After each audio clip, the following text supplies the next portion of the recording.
Hi guys, How to Minecraft is here and it's going to be a big episode with tons of mods for Minecraft, so sub, like, comment and let's start. Slimes are small and it makes sense if we can put them in the bucket, but it makes even more sense to make them able to help you find slime chunks. For those who don't know, slimes can spawn in specific chunks all around the world, but the only way to know if it's the right chunk is luck. With this mod, the slime in your bucket will become happy if you're standing in the slime chunk. It's possible to put magma cubes in the bucket too, but they're hot, so I don't know why would you do it.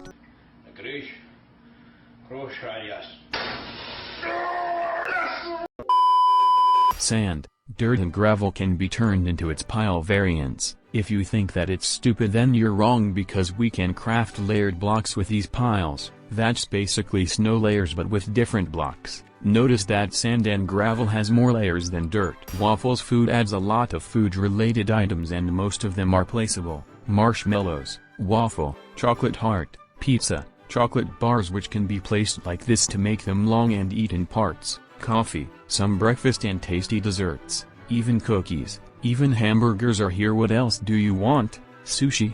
Nice choice. But be aware that sushi in this mod can be poisoned. We can put normal mobs on the lead but not villagers. This mod fixes this issue. It's probably weird, but who cares? Nobody likes villagers anyway. In this mod we can craft saws, then make carpenter's workbench. Here we can make a lot of cool decorative block with any wood, and it's even possible to make custom doors. Woodcutter mod would be nice to have too, just an alternative to the stone cutter. Should be in vanilla game. Launchers, one of my favorite mods from the last few, comes in 3 tiers and all of them are not easy to craft. Launchers boost you up in the air or in any other direction you want. The difference between each tier is giant, and you can also launch yourself on the boat, which I imagine can be used for making racing tracks or flying to the space. Note that if your hitbox touches multiple launchers, you will fly higher. This way you can almost reach 2,000 blocks. These are tiny little creepers that look like frogs, but be aware that they can still hurt you.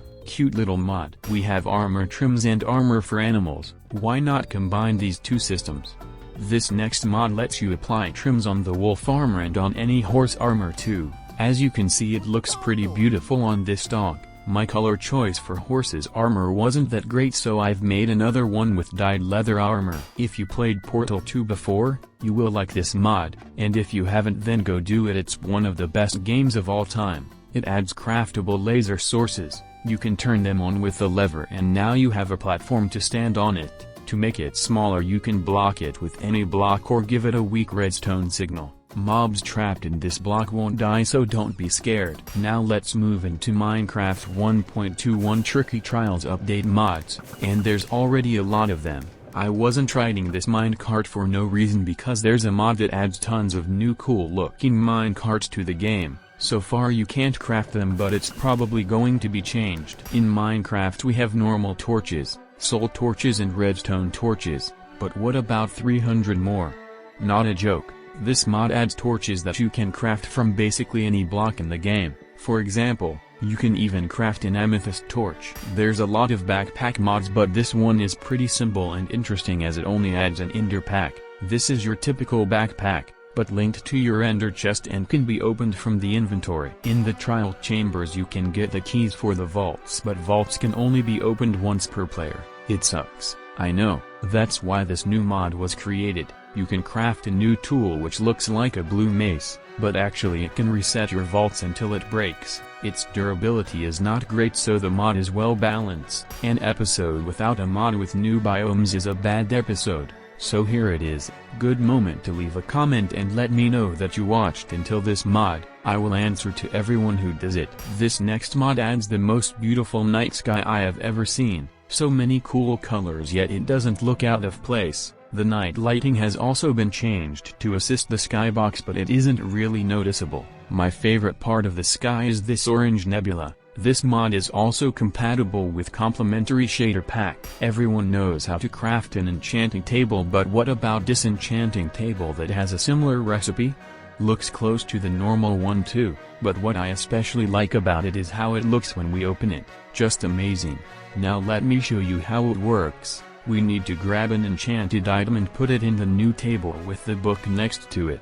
If we have enough levels we'll remove the enchantments from the item and we can make some insane books for later usages. This new mod has a funny name, Nice Mod, but I guess it fits because it has a lot of nice blocks for any situation. Besides corners, holes and slabs, we also have awesome 3D blocks like the ones you see on your screen. Isn't it cool? I showed a similar mod a few episodes earlier, but with this one you can make a camera that creates realistic pictures, and after that you can take an album and put all your pictures in it to view in-game. Armor of the Ages, the absolute best armor mod for the game in terms of how each set looks. Every single one of them is detailed, has a 3D model. You will definitely find everything you need because it has German, pre-Columbian, Egyptian, Roman and Japanese sets. Just look at the additions and animations on every set. Also, why do I look like an anime girl in this one? What you're looking at is variations of a mineshaft from a mod that adds a dozen of new amazing mineshafts to Minecraft.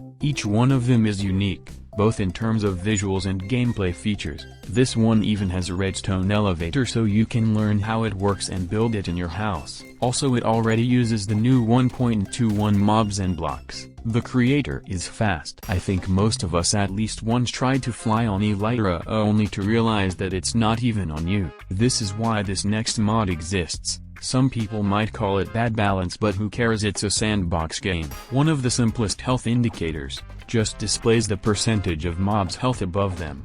The game feels way different with this mod. What if you use honeycomb on fully oxidized copper blocks? Well, with this next mod we'll get a full new copper tier. What about coral blocks? It's there too, and honeycomb can be used too so you can build with them above the water. Maybe turtle tiles so you can make something cool besides turtle helmet? Or blaze blocks in 2 variants?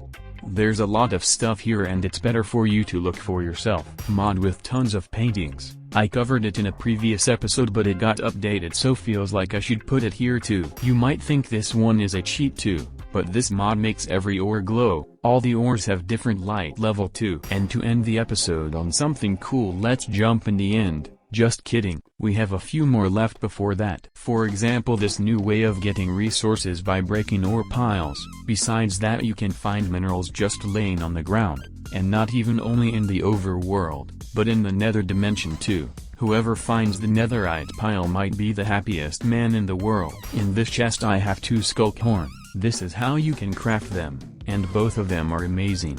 One can be used to use Warden's sonic attack, and the second one does the same but instead of straight line it's area damage. Be sure that you have some experience levels because you can't use horns without them. What about a mod that brings functionality to the fleshing table? A block that has no use for more than 5 years now. Now you can get more arrows by crafting them on this table, make them glow, or apply potion effects in a less annoying way. Not a serious mod by any means, but if you've been playing the game for years you certainly remember the first part of it. You can craft a special item with the new materials, then take any type of block you want, build a portal frame, light it up and you'll generate a whole dimension with the blocks you've placed. This works with basically any block.